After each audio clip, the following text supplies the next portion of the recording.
की महिमा बताई है। कहते हैं स्रोत और स्मार्त भस्म को केवल द्विजों को ही उपयोग करना चाहिए। जो लौकिक भस्म है उसको और लोगों को उपयोग करना चाहिए।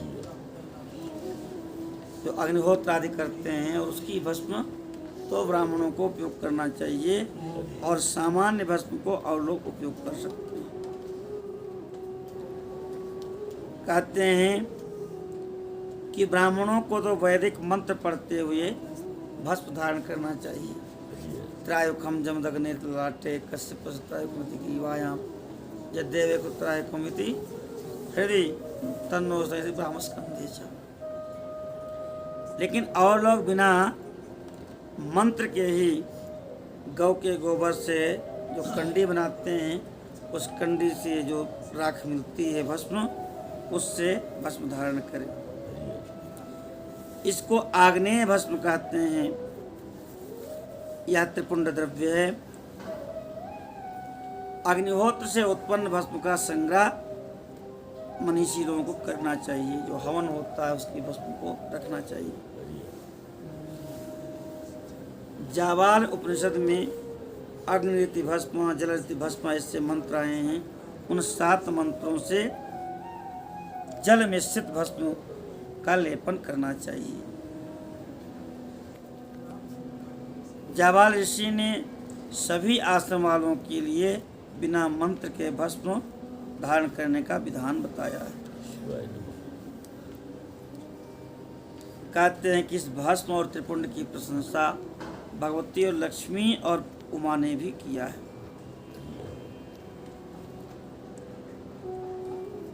हे महर्षियों, मैंने संक्षिप्त में त्रिपुंड का महत्व बताया है।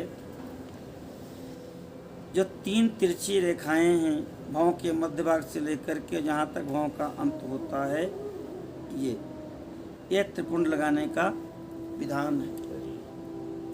कई बार लोग बहुत छोटा लगा लेते हैं, ये भी छोटा है ना। पूरा मस्तक जो दिया है उसका पूरा उपयोग होना चाहिए। बढ़िया भव्य त्रिपुंड लगावे। उंगलियों से ऐसे लगाया जाता है। तो आजकल वो लोग बन गया छापा छाप दिए, ये विधान नहीं। कहते हैं कि हे ऋषियों, प्रणव का प्रथम अक्षर आकार, गार्हपत्य अग्नि, पृथ्वी धर्म रजोगुण, ऋग्वेद क्रियाशक्ति, प्रातः स्तवन और महादेव, ये त्रिपुंड की प्रथम रेखा के 9 देवता हैं। ये इसमें निवास करते हैं। ये ऐसे सामान्य चंदन नहीं है। यह बात से दीक्षा परायण पुरुषों को अच्छी तरह समझ लेना चाहिए।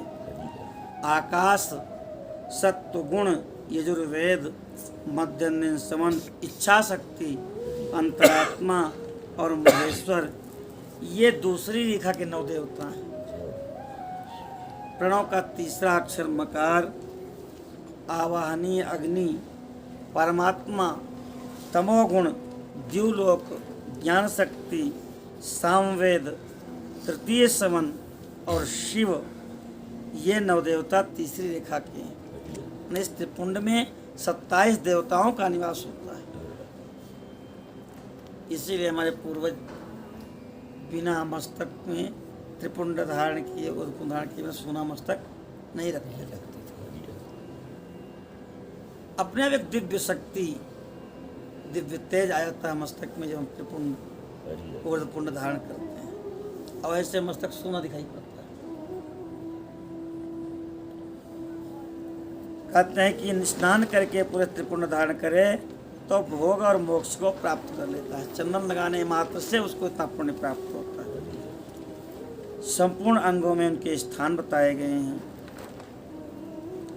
32, 16, 8 और 5 स्थानों में त्रिपुंड का न्यास करे। मस्तक, ललाट, दोनों कान, दोनों नेत्र, दोनों नासिका, मुख, कंठ, दोनों हाथ, हाथों की कोहनी, हाथों की कलाई, हृदय, दोनों पार्श्व भाग, नाभि, दोनों उरु, दोनों गुल्फ, घुटने, दोनों पिंडली और दोनों पैरे, 32 स्थान हैं। जो नागा लोग पूरे शरीर में भस्म धारण करते हैं उनका ही। क्रमशः अग्नि जल पृथ्वी वायु 10 दिक्पाल दग्ध प्रदेश और 8 वसुओं का इसमें निवास होता है। धर ध्रुव सोम आप अनिल अनल प्रत्युष प्रभा से 8 वसु हैं। इनका नाम लेकर के विद्वान को त्रिपिंड धारण करना चाहिए। न 32 तो एकाग्रचित्त होकर के 16 स्थान में ही त्रिपुंड लगावे। मस्तक ललाट कंठ दोनों कंधे दोनों भुजाएं कोहनी कलाई हृदय नाभि दोनों पसली और पृष्ठभाग में। इनमें अश्विनी कुमार शिव शक्ति रुद्र ईश नारद वामा आदि 9 शक्तियों का पूजन करें। ये सब मिला के 16 देवता हैं। नासत्य दस्त्र मस्तक केश दोनों कान मुख भुजाएं नाभि उरु जानो दोनों पैर, ये 16 स्थान त्रिपुंड के न्यास किए। मस्तक में शिव, केश में चंद्रमा, दोनों कानों में रुद्र और ब्रह्मा, मुख में विघ्नराज गणपति, दोनों भुजाओं में विष्णु और लक्ष्मी, हृदय में शंभु, नाभि में प्रजापति, दोनों उर्वों में नाग और नाग कन्याएं, दोनों घुटनों में ऋषि कन्याएं, दोनों पैरों में समुद्र और विशाल पृष्ठभाग में संपूर्ण तीर्थ देवता रूप में विराजमान रहते हैं।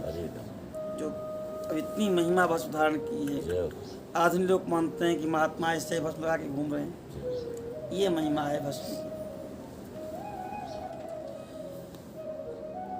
इस प्रकार 16 स्थानों का परिचय दिया गया। अब 8 स्थान जो 16 पे जगह नहीं लगा सकते हो 8 पे भस्म लगावे। उसमें ब्रह्मा और सप्तर्षि 8 देवता बताए गए हैं। भस्म के स्थान जानने वाले विद्वानों ने इन 8 स्थानों का परिचय दिया है। मस्तक दोनों भुजाएं हृदय और नाभि इन 5 स्थानों को भस्मवेत्ता पुरुषों ने भस्म धारण के योग्य बताया है। भस्म को यथासंभव देश काल आदि की अपेक्षा रखते हुए आमंत्रित करना चाहिए। फिर जल मिलाना चाहिए।